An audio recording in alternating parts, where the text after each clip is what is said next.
एक होती है अहम के द्वारा साधनों का अनुष्ठान करते हुए बहुत लंबे समय तक, एक जन्म, दो जन्म, 25 जन्म बीत सकते हैं, अहंकार का समर्पण होना,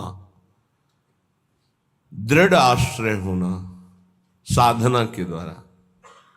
इसमें बहुत जन्म लग सकते हैं, पर इसमें साधक को अपने अहम का विश्वास होता है, अपने साधन का विश्वास होता है, साधन का भरोसा होता है। और ये बड़े खतरे की बात है, क्योंकि संपूर्ण साधन को एक अपराध ही चौपट कर सकता है। वैष्णव अपराध, गुरुद्रोह, संत द्रोह, एक अपराध ही चौपट कर सकता है। एक है भगवत प्रेमी महात्माओं के संग से पहले ही आश्रय दृढ़ हो जाना, फिर साधन आश्रित होकर करना। ये बहुत कम समय में भगवत साक्षात्कार कराता है। सबसे पहला कार्य भगवत प्रेमी महात्माओं का आश्रय संग, उनके द्वारा सीधे इष्ट का आश्रय होता है। सुरतरु काम धेनु चिंतामणि भगवत रसिक अनन्य अली के, जो अनन्य सहचरी हैं, अनन्य शरणागत हैं, उनके लिए हमारी स्वामिनी किशोरी जी के श्री चरणारविंद कल्प वृक्ष हैं, कामधेनु हैं, चिंतामणि हैं। जो चाहेंगे वो प्राप्त करा देंगे गोरे चरणारविंद। वैसे तो आश्रय ले तो चाह ही मिट जाती है, पर अगर चाह करे तो श्री जी बहुत करुणामयी हैं। इनके चरणों का आश्रय मात्र सब कुछ प्राप्त करा देता है। पर अहंकारी कोई बात समझ में नहीं आएगी, उसको साधन जो 2, 4, 10 माला या जो भी किया, उसको उसका बल होता है। जो आश्रित संत कृपा से हुआ है, खूब भजन होता है, पर उसे भजन बल का आश्रय नहीं, उसे गोरे चरणारविंद का आश्रय है। जैसे हरिवंश महाप्रभु की कृपा से हरिराम व्यास जी को सीधे भगवद आश्रय मिला। बहुत साधन परायण थे, बहुत ग्रंथों का स्वाध्याय किए हुए थे, बहुत तर्क प्रवीण, शास्त्रार्थ में सदैव दिग्विजयी होने वाले। पर जब महाप्रभु की कृपा हुई तो आश्रय तत्व जागृत हुआ। कहां? श्याम श्यामा पद कमल संगी सिरनायो, भगवत प्रेमी महात्माओं के चरणों का आश्रय। उससे क्या हुआ कि उनके हृदय में सीधे श्री जी के चरणों का दृढ़ आश्रय हो गया। तो जो नित्य विहार में प्रवेश होता है वो साधन बल से नहीं होता है। नित्य विहार प्रेम तो बहुत उच्च कोटि की प्रेमावस्था है। साधारण भगवत प्रेम में भी यह गुण साधन ते नहीं हुई, तुम्हारी कृपा पाव कोई कोई। कोई कोई इसीलिए शब्द रखा गया है कि अहंकारी आश्रित नहीं हो पाता, उसका अहंकार आश्रय में बाधा पहुंचाता रहता है। और अहंकार मर्दन करने की पूर्ण सामर्थ्य केवल सदगुरुदेव में है। सदगुरुदेव के आज्ञा उल्लंघन करके मनमानी आचरण करने वाला कभी कोई लाभ प्राप्त नहीं कर पाया आज तक। वो केवल लगता है, संतोष होता रहता है अहंकार के कारण कि हम ठीक चल रहे हैं। जब आश्रय दृढ़ हो जाता है तब जो निरखत नित्य विहार पुलकित तन रोमावली आनंद नयन सुधार, यह जो कृपा हरिवंश की, ये भगवत रसिक अनन्य अली के, जो लली के चरणारविंद के अनन्य अली हैं, उनको ये रस प्राप्त होता है। अनन्यता, आश्रय, ये दो बहुत जोर की सिद्धि है। अपने इष्ट का अनन्य हो जाना। बड़े महाभागवत हैं सृष्टि में, प्रभु के विविध नाम रूपों के। हम उनके सुख के लिए जय बोलेंगे, पर हमारा हृदय, हमारी जबान, हमारा रोम रोम राधा राधा बोलेगा। वो हमसे कीर्तन करवाना चाहें तो हम राधा राधा ही बोलेंगे, हमारी अनन्यता है। पर ये उपासक में नहीं देखने को मिलता। कोई कितना महान है, पर हमारे श्री जी के गोरे चरणारविंद से बढ़कर है, जिन सी चरणों की महावर की रचना स्वयं अखिल कोटि ब्रह्मांडों के स्वामी प्रभु करते हैं, उन चरणों की हम ठसक वाले हैं। और ऐसे आचार्य की शरण में है कि रसना कटो जो अन रटो, निरखी अन फुटो नयन। केवल गाने के लिए दोहा है क्या? अनन्यता, भगवत रसिक अनन्य अली के, और साधन पक्ष का जीवन भर अनुष्ठान करने वाले महापुरुष के वचन काशी में, चंद्रलोक तक मेरी गति है। चंद्रमंडल नहीं, चंद्रलोक तक। ये जो यहां कहा जाता है चंद्रलोक गए, चंद्रलोक सिद्धों की सामर्थ्य, यंत्रों की सामर्थ्य नहीं है। एक अंतरिक्ष के किसी एक विभाग में उसे चंद्रलोक मान करके बोला जा रहा है। चंद्रलोक तक पहुंचे, सूर्य के हजारों योजन ऊपर चंद्रलोक है। सूर्य का सानिध्य सह पाना ये केवल भगवान अरुण जी की और हनुमान जी जैसे महापुरुषों की सामर्थ्य, दूसरे की नहीं। भस्म हो जाएंगे। कोई भी यंत्र, कोई भी पांच भौतिक सामर्थ्य नहीं रखता कि सूर्य के तेज के सामने टिक सके। उसके ऊपर चंद्रलोक है। उन्होंने अंतिम समय संत सभा आसपास बैठी थी, तब उन्होंने कहा कि मेरी गति तो चंद्रलोक तक है, पर मुक्त होना मोक्ष पद ये भगवान विश्वनाथ जी के हाथ की बात है। वो कृपा करें तो मोक्ष हो जाए, लेकिन मैं देख रहा हूं इस समय मेरी गति केवल चंद्रलोक तक है। बहुत बड़े साधन परायण महापुरुष की बात कह रहे हैं। साधना की सामर्थ्य नहीं है। साधना किया जाता है असाधन मिटाने के लिए, समय को सार्थक करने के लिए, और प्रियालाल की प्राप्ति होती प्रियालाल की कृपा से। जब उपासक का आशय दृढ़ होता है तब ये बात आती जो हरिराम व्यास जी कह रहे, काहू के बल भजन को, काहू के आचार, व्यास भरोसे कुंवर के सोवत पांव पसार। भरोसा, विश्वास, दृढ़ आश्रय, ये दुर्लभ गति प्रदान करता है। दुर्लभ गति। अहंकारी कितनी साधना करेगा, पर अहंकार उससे ऐसा अपराध करवा देगा, गुरुद्रोह, संत द्रोह, वैष्णव द्रोह, जिससे उसका सब किया कराया चौपट और दुर्गति पक्की। इसीलिए गुरु सेवा तज करे जबान, यह है अधर्म यह है सब हानि। सेवक जी महाराज ऐसे नहीं लिख रहे हैं। भगवत रसिक अनन्य अली की अनन्यता। गीता जी में श्री भगवान बहुत बार अनन्यता की बात कह रहे हैं। सिद्धांत विचार लीला में ध्रुवदास जी कह रहे, जो अनन्य भयो ताको भाग कहा कहिए। आराध्य देव की अनन्यता और दृढ़ आश्रय बहुत बड़ी उपलब्धि है, सिद्धि है। कितने ऐसे वैष्णव उपासक हैं जिनकी केवल फल में बुद्धि रहती है।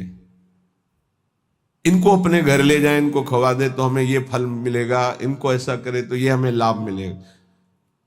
और लाभ का जहां नाश हो रहा है वास्तविक, उसका सुधार नहीं है। अंधा बटे पड़ा चबाए, अपराध खाता जाता है और वो सोचता है मैं साधन संपन्न हो रहा हूं। जिनके कानों में शब्द पड़ रहे हैं भागवती, उनको संभलना चाहिए। अपने इष्ट की अनन्यता ही बेड़ा पार करेगी। तुम्हारे साधन बल में इतनी ताकत नहीं है कि इस महान भव समुद्र से पार हो जाओ। आचार्य चरण कह रहे हैं, क्वाहम मूढ़मति को नाम परमानंद एक सारम रसम। मैं मूढ़मति, कहां परमानंद का सार राधा नाम। वो अपने को मूढ़मती समझ रहे हैं। आप इतने विद्वान बुद्धिमान हैं, साधन से वस्तु प्राप्त कर लेंगे, तो हम फिर साधन क्यों करें? असाधन मिटाने के लिए। साधन नहीं करोगे तो असाधन बनेगा। लाभ किससे मिलेगा? प्रियालाल की कृपा से, आश्रय से। बात समझना है बड़े महापुरुषों की, बहुत जल्दी लाभ हो जाएगा। ये समझ में नहीं आती सबके। बिगड़ी जन्म अनेक की अब ही सुधरे आज, हो ही राम को, हो गया हमारा काम। भगवत प्राप्ति पक्की होगी, हो ही राम को। अब समय कैसे व्यतीत करें? नाम जप, गलती ना हो, इसलिए तज कुसुमाज, गंदी बातें छोड़ो, नाम जप करो। इससे समय तुम्हारा सार्थक होगा। गति तुम्हारी प्रभु के होने से होगी। मेरी प्रिया जो, मेरे श्यामा जो, मेरी लाडली जो। ये बात समझ में नहीं आती, ये नहीं समझ में आती। दान पुण्य समझ में आएगा, तीर्थ स्नान, परिक्रमा, साधु सेवा, ये समझ में आएगा, क्योंकि इससे मुझे लाभ मिल रहा है। क्या? अहम को सुख मिल रहा है। मैं प्रति महीने इतना देता हूं, मैं प्रति महीने ये दान करता हूं, मैं ये करता हूं, ये करता हूं। ये हुआ अंधा बटा, और अहंकार रूपी पड़ा चबा रहा है, तुम्हारी समझ में नहीं आ रहा। खाली हाथ मलिनता की मलिनता बनी रहेगी। जिनको कृपा का परिचय मिला, वो कह रहे सबे अंग गुणहीन हो। देख लो, नित्य विहार रस की रचना करने वाले महापुरुष कह रहे हैं, जो सर्वोपरि रस के ज्ञाता हैं, वो कह रहे हैं सबे अंग गुणहीन हो, ताको जतन न कोई, एक किशोरी कृपाते, जो कछु होई सो होई। समस्त साधनों से हीन हूं, कोई दैवी संपदा का कोई गुणाभिमान नहीं। कैसे महापुरुष हैं? सबे अंग गुणहीन। मुझ हीन की गति तो केवल लाडली जू है, लाडली जू की कृपा है बस। सो कृपाति सुलभ नहीं, ताको कौन उपाय, चरण शरण हरिवंश की सहज ही बन्यो बना। वो भी कृपा ऐसे सुलभ नहीं होती किशोरी जी की। बोले हमारा तो सब सहज बनाव बन गया, हित सजनी स्वरूपा हरिवंश महाप्रभु की शरण मिल गई, तो श्री हरिवंश कृपा हुई, तो लाडली जी की कृपा बरसने लगी। किसके ऊपर? जो सबे अंग गुणहीन हो, किंचन मात्र अहंकार नहीं। प्राय हम देख रहे हैं कि अहंकार की धरा में जिससे अहंकार पुष्ट हो, वो कार्य करने में सुख मिल रहा है अंतःकरण को। ध्यान से देखिएगा तो आपको परिचय मिल जाएगा। मैं ये कर रहा हूं, मैं ये करूंगा, मैंने इतना जपा, मैं इतना जपूंगा, ये अहम अंदर जो है वो सुखानुभूति दे रहा है, वो साधना की। और महान प्रेम रस प्राप्ति के लिए साधन सुख का नहीं, आश्रय सुख का रसास्वादन होता है। साधन तो आश्रित से ऐसा होता है कि अहंकारी से हो ही नहीं सकता है। 5 मिनट में जो आश्रित का भजन होगा, वो 5 घंटे अहंकारी करे तो भी नहीं पहुंच सकता। आर्त भाव से, द्रवित हृदय से 5 मिनट तन्मय होकर जो उसका भजन हुआ, उसकी बराबरी अहंकारी 5 घंटे क्या 5 दिन करे तो बराबरी नहीं कर सकता। आश्रय समझ पा रहे हो? भगवत कृपा से तो समझ लीजिए, हृदय से आश्रय। समय व्यतीत करने के लिए नाम जप। हम आश्रित हैं, इसके लिए पवित्र रहना अनिवार्य है। तो कोई हमसे गंदी बात, गंदी क्रिया, गंदी सोच, गंदे लोगों का संग न बन जाए, ये सावधानी। तब जाके उपासक के हृदय में भगवदानंद स्फुरित होता है। ये सब बहिर्मुख अपनी केवल अहंकार की वृत्ति को पुष्ट करके साधना का अहम रख करके परम पद प्राप्त करना कदापि नहीं। अंतर्मुख होकर देखो, कृपा के बिना एक क्षण भी तुम नाम जप नहीं कर सकते। कृपा आपके ऊपर है, उस कृपा की बलिहारी नहीं जा रहे और अहम को पुष्ट कर रहे हो। बहुत सावधानी, अंदर का विषय अगर इसे सुधारोगे नहीं तो बहुत लंबा समय चला जाएगा, बहुत लंबा समय। बाहरी वेश परिवर्तन से, बाहरी स्थान परिवर्तन से कोई फर्क नहीं पड़ता मन में, अहंकार में, दोषों में। जब तक हमारा चिंतन परिवर्तित नहीं होगा तब तक बात नहीं बनेगी। अहम युक्त चिंतन मूढ़ता को धारण करता है। मूढ़ पुरुष कभी परम पद का अधिकारी नहीं होता। दैन्य भाव प्रियाजू को अत्यंत प्रिय है और ये अहम नष्ट होकर दैन्य आना केवल गुरु कृपा से होता है। एक है, उनको बस शरणागति के बाद एक ही उपदेश कि तुम जितना दान पुण्य करते हो सब बंद कर दो, यमुना जी में फेंक दो या ऐसी जगह दे दो कोई तुम्हारी तरफ देखे ना, कोई तुम्हें बाद में धन्यवाद ना दे ऐसा, और नमक रोटी खाओ, भजन करो, श्री जी मिल जाएंगे। पर वो सम्मान प्रिय जीवन तो हमको ये बर्दाश्त नहीं हो। और सार्वभौम सत्संग हो रहा किसी व्यक्ति के लिए नहीं, वो तुम्हारे अंदर की कमजोरी को दूर कर रहा है, उस कमजोरी को मार रहा है जो तुम्हारे भजन को खा रहा है, तुम्हारे भजन को छीण कर रहा है। पर वह अहंकारी चोरों को संभाल के हृदय में रखता है और सत मार्ग की वृत्ति से दूर हो जाता है। वो समझ नहीं पाता, वो संत वाणी को, गुरु वाणी को अपना विरोधी समझता है और अपने विरोधी काम, क्रोध, अहंकार, मोह, मद इनको मित्र समझता है। इनको बचाने के लिए सत्संग रूपी प्रहार से बचा जाता है। नहीं, इतने प्यारे इन दोषों को हम कैसे निकाल सकते हैं? सत्संग छोड़ देंगे, सामने आना छोड़ देंगे, लेकिन भगवत प्रदत्त बुद्धि के द्वारा विकारों को छोड़ दें, ऐसा कैसे हो सकता है? यही दुर्गति जीव की है। भगवान की तरफ ते सब बानक बन गया, मानव देह वृंदावन आ जाना, रसिकों से शरणागत होकर दीक्षा ले लेना, साधन पद्धति का ज्ञान करा देना, पर उनको कुछ नहीं।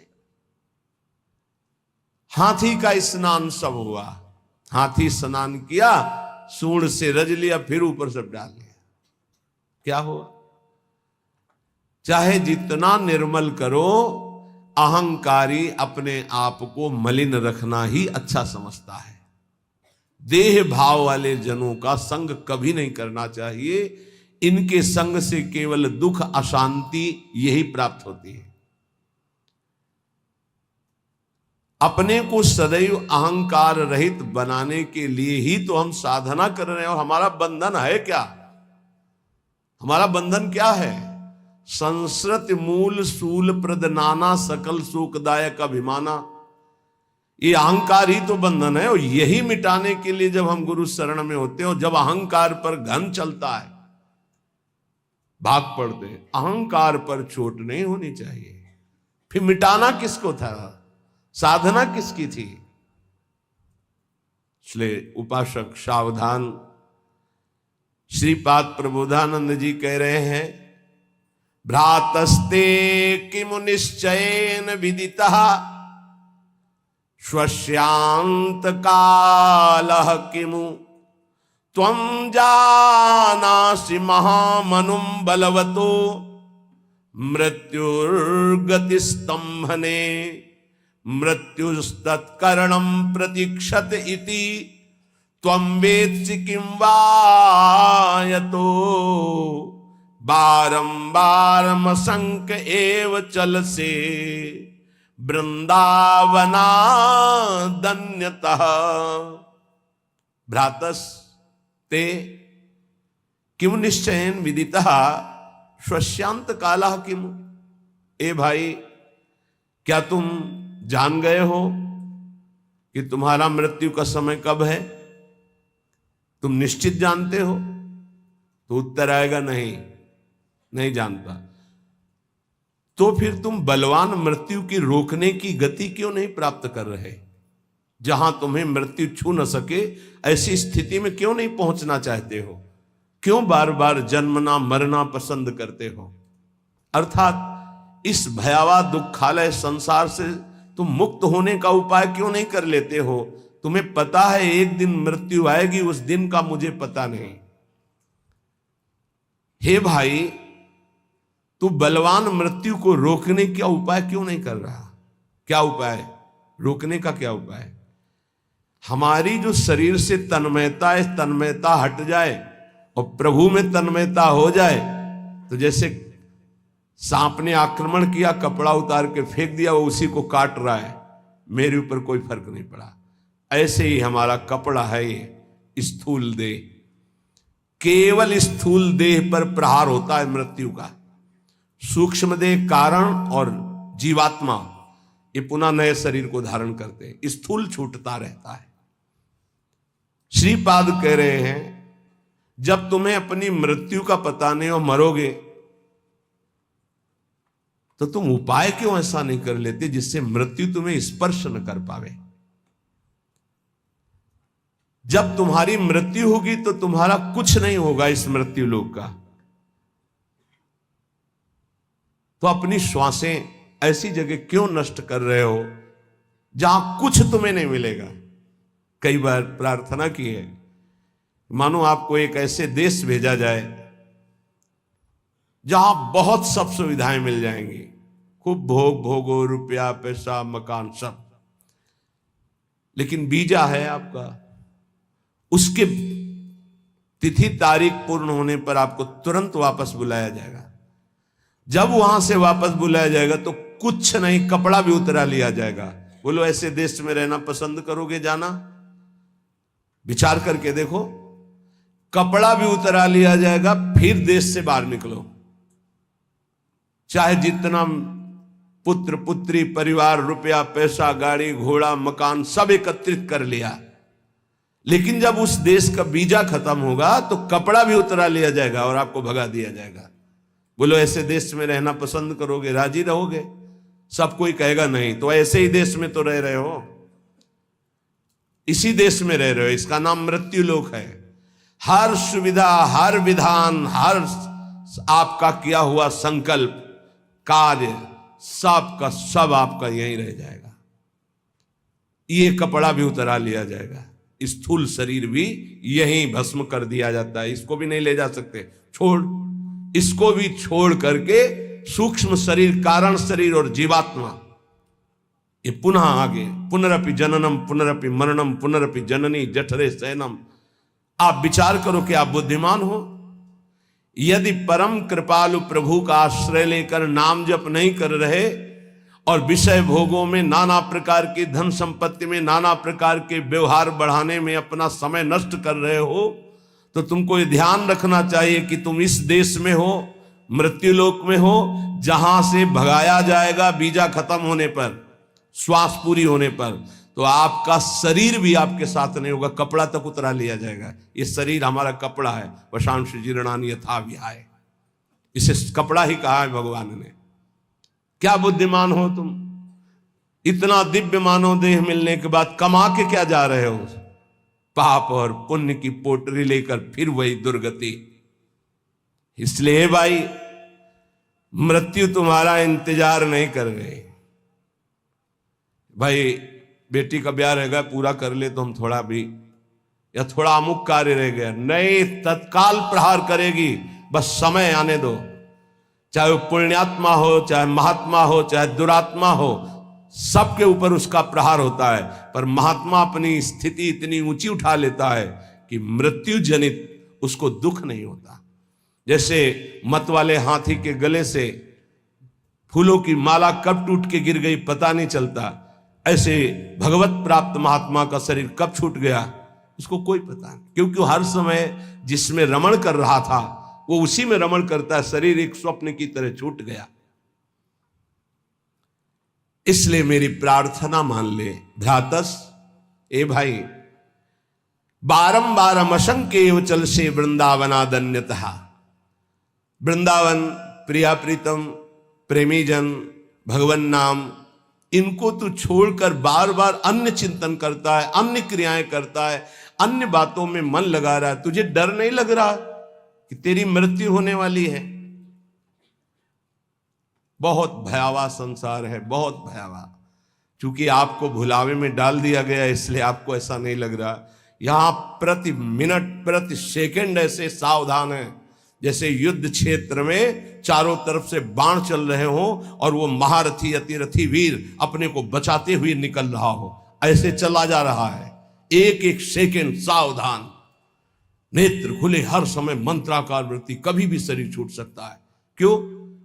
क्योंकि पता है ऐसी स्थिति है। आपको एकदम भुलावे में डाल दिया गया है। आपके पास वो पार्षद नहीं है जो आपको सावधान करे। बड़ी कृपा है जिनको भगवान ने ऐसी बुद्धि दे दी, ऐसी विवेक दे दिया। यहां से चलना है, रहना नहीं, देश बिराना है। सबसे सबकी सेवा करो, सबको प्यार करो।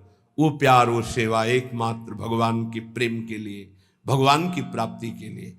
खूब धन कमाओ धर्म पूर्वक, दूसरों को सुख पहुंचाओ और उस सुख को भगवान के चरणों में समर्पित करो, तो सुख सिंधु भगवान तुम पर प्रसन्न हो जाएंगे। मृत्यु पर तुम विजय प्राप्त कर लोगे। ए भाई, बार बार धाम छोड़कर, नाम छोड़कर, प्रिया प्रीतम को छोड़कर संसार का चिंतन करते हो, पता है किसी भी श्वास में तुम्हारे ऊपर मृत्यु का प्रहार हो जाएगा। इसलिए कृष्णानंद रसाम्बुधे परतरम सारम विचित्रोज्ज्वला कारम पारगतैरपि श्रुति शिरो वृंदस्य नेक्षम मनाक् श्री वृंदा विपिनम सुदुर्लभतरम प्रत्यासमासाद्य भो क्षुद्रासा कुपिशाचिका वशगतो वम भ्रम्य से किम वही। ए भाई, यदि वृंदावन तुम्हें आने को मिल गया, वृंदावन का एक भी घंटे आपने वास स्वीकार किया, यहां रहे एक घंटे भी, और नाम जप कर लिया या सत्संग सुन लिया या बिहारी जी के दर्शन कर लिए, तो उज्ज्वलाकार श्रेष्ठतम सार अर्थात महाप्रेम प्राप्ति के लिए तुमने कमर कस ली। थोड़ा समय भी वृंदावन में व्यतीत किया तो कृष्णानंद रसाम्बुधे परतरम सारम विचित्रोज्ज्वला। ये धाम कृष्णा श्री स्वामिनी जी का नाम है, प्रिया जी का नाम कृष्णा भी है। कृष्णानंद रसाम्बुधे, प्रियालाल के अद्भुत आनंद रस का समुद्र वृंदावन है। यदि आप थोड़ा भी रह गए तो आपका मंगल हो जाएगा। सत्संग जो सुनते हैं उनके जीवन का कैसे परिवर्तन हो रहा है, ये भगवत कृपा से दर्शन करने को मिलता है। पर दीपक तले अंधेला, ये जरूर कहावत सार्थक नजर आती। दूर से सुनकर परिवर्तन इतनी जोर का होता है, पर नजदीक में ये समझ में नहीं आता। धाम वास करते हैं तो इनको इतना कुसंग का प्रभाव पड़ जाता है कि सत्संग फीका हो जाता है, और कुसंग में रहते हैं और सत्संग का इतना प्रभाव कि कुसंग का त्याग करके वो भगवत मार्ग में आगे बढ़ रहे हैं। कल एक सज्जन जीवन में ऐसे बोले, आपने कहा कि धाम आए, 3 दिन रुके, पहले दिन जल पान करे, दूसरे दिन फल, तीसरे दिन एक बार अन्न, वही कर रहा हूं, धाम आया हूं, ऐसा बड़ा सुख मिलता है। धृष्टता की हद हो गई है। जीव जानबूझ, जैसे मल का कीड़ा, विष्ठा का कीड़ा, उसे अमृत कुंड में डालना चाहो तो वो अपने को बुरा मानता है और वो सोच रहा है ये हमारा अहित कर रहा है, मुझे विष्ठा क्यों नहीं मिल रहा। ऐसे ही विषय का कीड़ा बना हुआ जीव विषय में कूदना चाहता है। प्रभु के आश्रित होकर अगर वैराग्य मार्ग में कदम रखा है तो रुपया प्राप्ति का उपाय नहीं रखना चाहिए, ध्यान रखना। नहीं, बहुत कुछ हो सकता है। माया आपको पुनः उसी जगह स्थापित कर देगी जहां से निकलना चाहते हो। एकमात्र भगवत भरोसा, जितना कमा लिया, इसके बाद बंद। अगर धामवास करके हम भगवत आश्रय ले लिए तो नमक रोटी खाएंगे बस।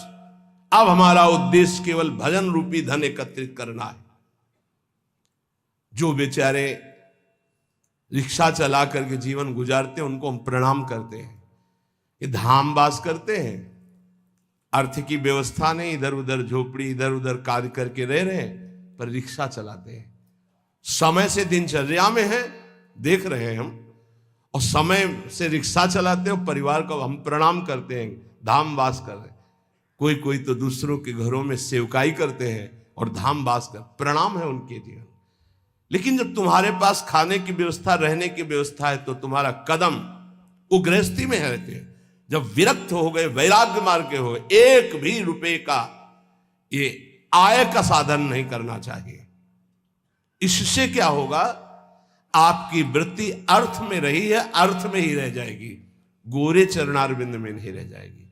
और जिनके लिए अर्थ एकत्रित किया जाता है वो उस अर्थ से सुखी नहीं हो सकते, ध्यान रखना। वो परम अर्थ से, परमार्थ से सुख प्राप्त करते। करोड़ों अरबों रुपया जमा कर दिया, उन्हीं के सामने उन्हीं के बच्चों ने उनका तिरस्कार करके और गलत मार्ग का अनुसरण किया। श्रीपाद कह रहे, जब तुम जानते हो कि मृत्यु निश्चित होगी, जब तुम जानते हो कि मृत्यु से बचने का एकमात्र उपाय भगवान की शरण, हर श्वास नाम जपना है, तो कृष्णानंद रसाम्बुदे परतरम सारम विचित्रोज्ज्वला, महान विचित्र प्रेम रस जो उज्जवल, जिसमें कामना की गंध नहीं है, ऐसा प्रिया प्रीतम का प्रेम रस प्रदान करने में समर्थ श्रीधाम वृंदावन है। हे भाई भ्रातः, तुम क्यों भ्रमित हो रहे हो? ये माया का कार्य है, भूल भुलैया में डालकर पूरा जीवन बर्बाद कर देना। सच्ची मानिए, कोई ऐसा सुख नहीं है जो विवेक के द्वारा देखो उसमें सुख दिखाई दे। विवेक के द्वारा, बुद्धि का अंधा आदमी तो कहीं भी कूदेगा जाके। एक सुख हमें बता दो कि ये महान सुख है इस मृत्यु लोक में। एक सुख, पूरे शरीर को इसी को लेकर के सारे सुख विधान हैं।